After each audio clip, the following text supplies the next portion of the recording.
not exactly a present to speak after John, so I think I'm going to say it's going to be very boring now. Here we go. For my background, I'm currently an independent consultant. As Luke said, I used to work for Playfish, the global marketing director. After the acquisition, unfortunately, so I don't have a Lamborghini.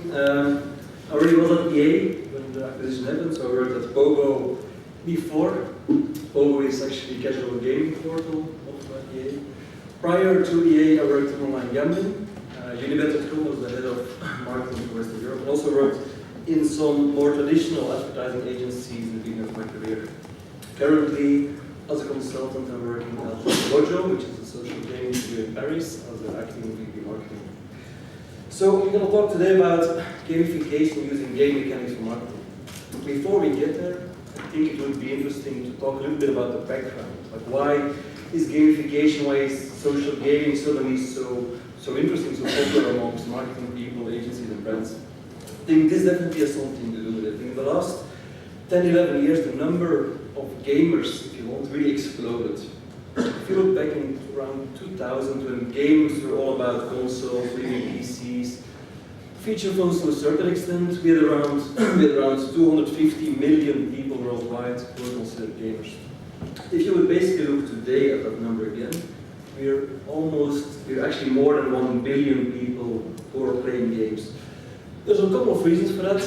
There's obviously some new platforms that pop up: Facebook, iOS, Apple, Android as well. There's a new generation of game developers, and we're going to talk a bit more about it in a second, but they're much more open-minded to working with brands, to having a really more commercial mindset compared to the older generation, which I think to a certain extent saw games more as a form of art. Also, the current generation is much more into metrics-led design, which I think makes it easier also for agencies to work with them, to speak the same language, to talk about ROI, to talk about reach, and so on. Obviously, on the line trend, I think broadband penetration is still increasing, and obviously, the current games, a lot of games are actually free to play. So, you can argue about the date, but I think before 2008, games were already a very big industry, a multi-billion-dollar industry.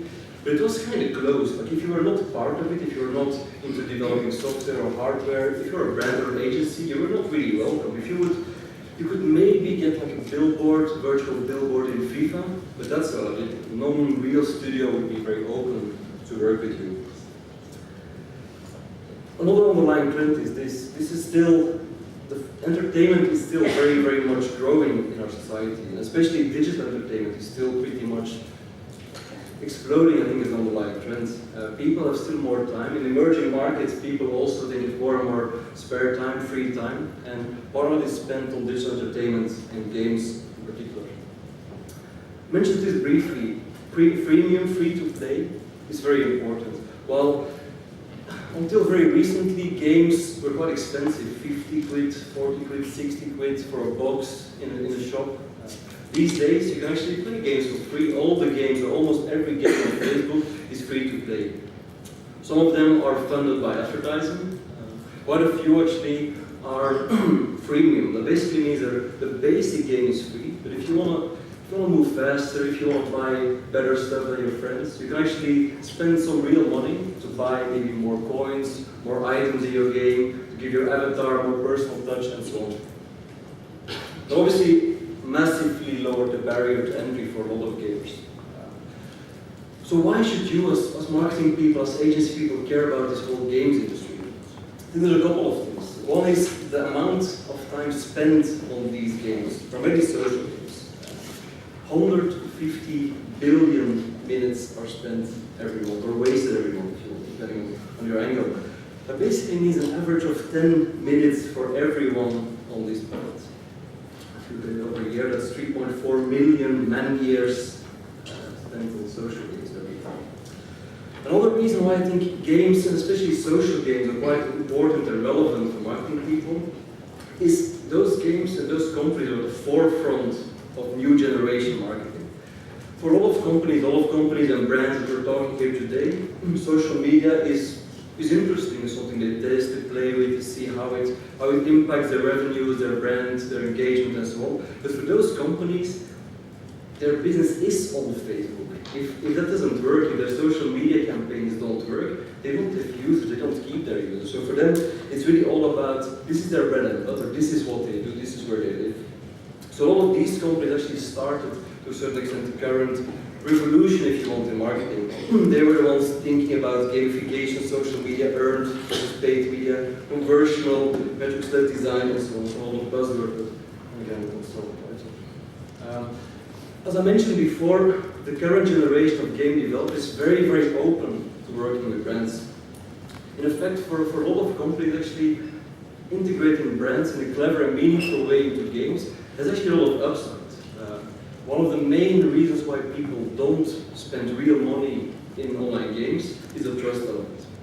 What's going to happen with my credit card? Who are these guys? Is it a big company? Is it a small company? What if they go bankrupt? Are they going to sell my details? If you actually integrate a brand into a game, it really helps getting people to trust the game much more. If you have a game where McDonald's plays a big role in, or Coca-Cola is involved, it really helps people. Like if Coca-Cola is sponsoring these guys, I'm sure it's a big company, I'm sure it's a big game, so it's probably going to be alright if I spend £5 on this. There's quite a few options that brands have. And we're going to talk a little bit about both. We don't have a lot of time, so I'm going to try to be very fast. Option one is, I think, to work with existing games or existing game studios. You basically go out, talk with EA, talk with Zynga, talk with any of the smaller startups that are around. There's quite a few areas you can work with them. You can actually work and set up a deal to actually get some sort of product placement, get your game, get your brand, to be shown in the game in a clever way that makes sense, both for the brand and for the game and for the user. Sponsorships. You can actually also work, we're going to show an example of that in a second, to use the virtual coins that those games use to help and integrate them in your loyalty schemes. As you probably know, a couple of really difficult things with loyalty schemes is logistics. You have to send stuff to people and so on. So obviously, if everything is digital, it's going to help you to a large extent, especially if there's actually perceived value. Those virtual coins, those virtual farms, virtual tractors, they actually do have a value for a lot of consumers. And there's also possibilities around licensing. We've got a few examples of actually branded games. I'm not talking about simple advert games, 2-second flash games, but really having a branded virtual world around your brand that actually works both as a game and as a brand experience.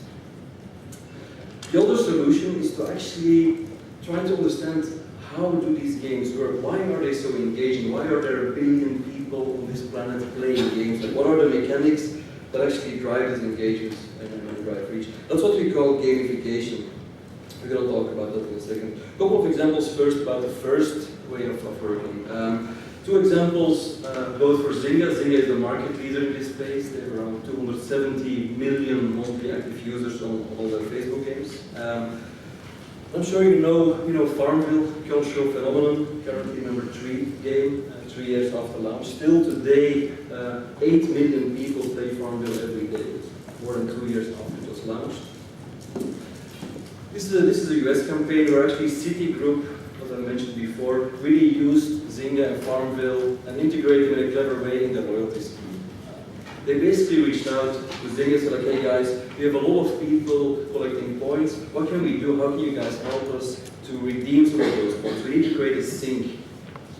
The reason in the background is also that, especially in the US, I'm not sure about how it works accounting-wise in the UK, but these points actually sit on the balance sheet of those companies. If you have loyalty points, they actually count as consumer debt that you have. So if you have a lot of people collecting these points and not redeeming them, it actually doesn't really help the balance sheet of those companies. So they really needed to come up with sinks to make people redeem those points. So that's how they ended up basically allowing people to transfer their Citigroup points into all sorts of things from Farmville and Zynga. Another example, which is much more a clever integration, it's quite a famous campaign, I think, again in the US example, and again in Farmville. This is American Express. American Express launched a new card, got the name, this Amex Centurion card, which apparently has a higher yield or lower cost or whatever. they basically, their agency really started brainstorming with the guys from Zynga, said like, how can we work together in a way that makes sense? I mean, we're a credit card, it's a bit boring, it's a very complicated market, very mature market, especially in the US. So they came up with this, and initially I was a bit surprised, like, how are you going to integrate a new credit card, new payment solution into like a virtual farm game? It doesn't really make a lot of sense, but so they created this statue. This statue was free. Everyone in Farmville, every player could actually have this statue in their farm. It's an Amex statue, it's a bit ugly, it doesn't really make sense to put something like this in your farm, but there you go. What this statue did, it actually doubled the yield of your crops in your farm. So if you actually have the Amex statue on your farm for a week, you actually have a much higher yield on all your crops, your corn and so on. So even though it's still maybe a bit far-fetched, I think it's a very clever way to translate the values of this product, of these brands, into a social game. Double yield, Amex Centurion equals higher yields, better results. The other way you can go, there's a lot more examples. If you just Google, there's a fantastic McDonald's example as well, also in Farmville. There's a lot more examples, but we don't really have the time to go into too much detail today and talk about too many cases. But the Zynga is really getting at the forefront of this. Also EA, Zynga, Playfish, where I worked. We had a lot of deals, for example, for Monopoly. We teamed up with Toyota Prius. There's quite a few examples of clever in-game integration. The alternative is basically integrating game mechanics yourself, in your own product, your own campaigns, and so on. This is what we call gamification. Gamification is the use of game mechanics in non-game applications. And game mechanics can be anything from a level structure, reward system, appointment mechanics, virtual currency. It's important to understand that gamification is not necessarily about making things fun. It's not about making everything into a game. A lot of people, I think, sometimes question something like, yeah, but how can you make everything fun? It's not really important, it's not what it's all about. For a lot of brands, it doesn't work because they're too serious, you shouldn't gamify them. But that's not what it's all about. It's not about making something boring or something serious, fun, or into a game. It's about using certain elements or certain mechanics from games to improve a business. And not all these things will even be recognized as games. If you have, for example, something that is very content-rich, as an example, your tax form. It's a lot of stuff, it's a lot of things you need to look into. You could easily integrate a level structure into something like that. You could basically say, okay, thank you, you now reached level 2, there's 4 levels to go. It's basically a way to structure content in a clever way. And yes, you use a level structure, which is also used in games, but I'm sure even after you integrate something like that, not all of people will say like, hey, you just gamified it, you just made a game from your platform. No, you just use one element that is also used in the world of games to make something more efficient, something better. We'll talk a bit about the different ingredients, like how do you actually, what are the ingredients that you need to think about when you're thinking about gamification? I have to give a shout out to another London-based company, Studio Playgen. They basically inspired me and I copied with pride all of the way that they're thinking about this. So it's a studio, they actually have been working with brands and agencies and other companies to create games and gamification projects for the last 10 years, so check them out. There's 4 elements I think we should really think about. One is what motivates the user, what motivates my consumer. The second is what are the game mechanics or the game rules I can use. Obviously in these days you need to think about social interaction. And very important, if you want to be successful, is also think about victory conditions. How do you actually win? How do you actually level up? A couple of things that motivates people. Some of these are very, very much common sense, right? It's not that the world of games invented these things. These things have been around for centuries. Power, personal development, peer recognition, the idea of competition, being better than someone, but also something very, very trivial, like winning stuff, winning cash, winning prizes, achievement, ownership, control, self-expression. These are all underlying motivations. An interesting example of, I'm not even sure if you guys actually meant to get this result, it's Stripit. Stripit is basically, or it used to be, very boring tool that you can actually use to help plan your travel trips, business trips. One day they decided to have the possibility to link this with LinkedIn, professional social network. And what it actually did is it moved this from something very boring, very serious that you would use for yourself to improve the efficiency of your business trips, the planning around it. It basically made it into a game where it's all about being the best, being better, being cooler, being more cosmopolitan than anyone else, especially because it added also leaderboards. And it's very strange what this does. Like just the fact that you have a business trip planning tool, you add leaderboards, basically creates a whole feeling that this is a game, this is a competition. Yeah, I went to New York 5 times already this year. That kind of feeling that I'm a really cool, professional, successful business guy, I travel around the world, especially in an environment like LinkedIn, really made this into a game. And this is all about peer recognition. If you're a business guy, you want to be seen as successful, you want to be seen as someone who is actually up there with the best and the brightest. I'm very global, I'm constantly traveling. Different game mechanics, and this is not a finalist, right? There's many, many more, but I think the most interesting ones are things like resource management. This is actually the basic game mechanic around most of the successful games on Facebook these days, Cityville, Farmville, and so on. So how do you manage different resources in a clever way? You only have a limited amount of time or energy, and you have to do a lot of certain actions. You have to really think, where do I get the best value for money? An auction element, luck, random elements, levels, I mentioned before, level structure is, I think, very, very powerful mechanic. A collecting mechanic, points, virtual currency, leaderboards, appointment mechanics, come back in 15 minutes. Again, this is something that I think we learned a lot from social games. Social games, I think, are very, very powerful in using this. Appointment mechanics basically means that you give power, or you at least create a perception that you give power to the user to set up their own appointments. And if you set up something yourself, you basically make a decision yourself that you're going to come back in 2 hours to harvest your strawberries in Farmville, it actually means something. It becomes a meaningful appointment. And especially if you can create an environment where those appointments are supported, they can be very powerful, also outside of real games. So a couple of examples of how these game mechanics can actually work. Badges, for example, is actually one of the more controversial game mechanics. Actually, this is something that, if a lot of people criticize gamification, they usually point at badges like, yeah, but gamification is very shallow, just like you whack a bunch of badges on something and you just call it a game, it doesn't really help anyone. But if you just think about it, badges is not something new. Badges have been around forever and ever, and in a lot of cases they are relevant and they are perceived as relevant. If you see, for example, if you think about the military, they've been using badges for like forever, and people understand that if you see a guy with a lot of medals, that he probably did something really cool in someone.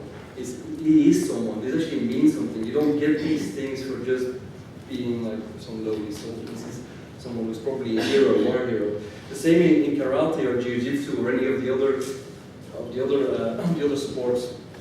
If you have a black belt in karate, it's a badge, right? It means something. It adds something. There's a lot of value, a lot of meaning there. The same goes for like things like the Scots.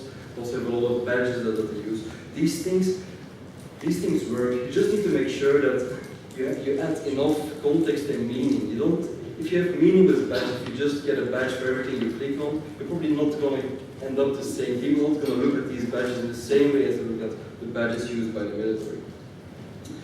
Social interaction these days is a hygiene factor, is the new normal. So you really need to think, like, if you create game mechanics, that they're not just on their own, that there is actually a way how they tap into the social graph, that there are ways that you can actually make sure that more than one person can see the results of those. Think about, how do you create feedback loops? How do people know that they're doing something good? How do their friends know what they're doing? Gifting is obviously a very powerful one and a very, very obvious one. Just things like communal collaboration, working together to achieve certain goals. Leaderboards is another one that's very obvious and also relatively easy to use. Exchange, self-expression. Another one which is maybe common sense, but it's very important to think about this very, very hard and make sure that this is relevant for your brand. It's what are the conditions that mean that somebody gets better, somebody levels up, or somebody wins? Even if it's not a full game, we need to think about what are actually the conditions that we use. And these are the ones that are most frequently used in the world of games and gamification. Elimination is a very powerful one, but quite aggressive and not very suitable for a lot of brands. It basically means there's only one winner. You have to wipe out the other players, the other competitors. Score, race, the first one wins, territory control, about risk, for example. And there's game specific, because if you play golf, the victory conditions are very, very complicated. It's not one rule, there's a lot of different ways, handicaps and so on. A couple of examples, for example, the McDonald's Monopoly promotion, which I think is a very great example of how you can gamify pretty basic sales promotion. The victory conditions are very clear. You have to collect the right set of streets and you can win a nice prize. If you are in the digital environment, you can actually have much more complicated victory conditions. If you play EA Sports Active, which I think you could argue is gamified fitness, because you're in a digital environment, you can use a computer, you can use a console to actually keep the scores for you. You can actually have many different currencies, victory conditions and victory currencies, because the game, the software actually keeps track for you. You don't need people to think, what are my points, what is my heartbeat, what is the time, and so on. In a digital environment, you can actually make things a bit more complicated. Obviously, there's a lot of criticism. We shouldn't be blind to it. There's a lot of people who call gamification pointsification, and that actually means that there's a lot of people, agencies, companies probably not doing a good job. At this point, most what we call gamification programs are basically glorified loyalty schemes. They've been around forever, they just whack a couple of badges on it, a point system, and they call it gamifications and other buzzwords. Another really important point is there's very fluffy metrics. People talk about we need to increase engagement, we need to drive engagement without really defining what that is engagement. How are you going to measure that? What are the actual hard numbers and metrics that's going to show you that you are successful? What is engagement? And that is different for every company, every brand, and sometimes different in different situations. Also, a lot of people think it's an ugly word, which I think is true. Also very important, and again common sense, but game mechanics cannot fix the business. If you have a really meaningful retention problem, if a lot of people don't come back to your product or to your service after their first visit, adding a leaderboard, adding game mechanics, adding a level structure is not exactly going to help anyone. It can help improve things, it can make things more efficient, but it's not going to help you fix something that is fundamentally broken or false. So these were the couple of pointers. Usually when I work with brands or agencies, I spend a day helping brainstorming around gamification and how to use game mechanics. But obviously we don't have that much time here today. So I'm going to leave it with this, and I'm very open to take any questions you guys might have.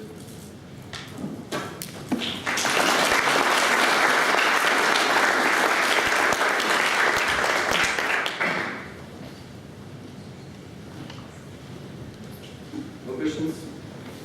This game is first question gets a half price ticket to the next event. And a bunch.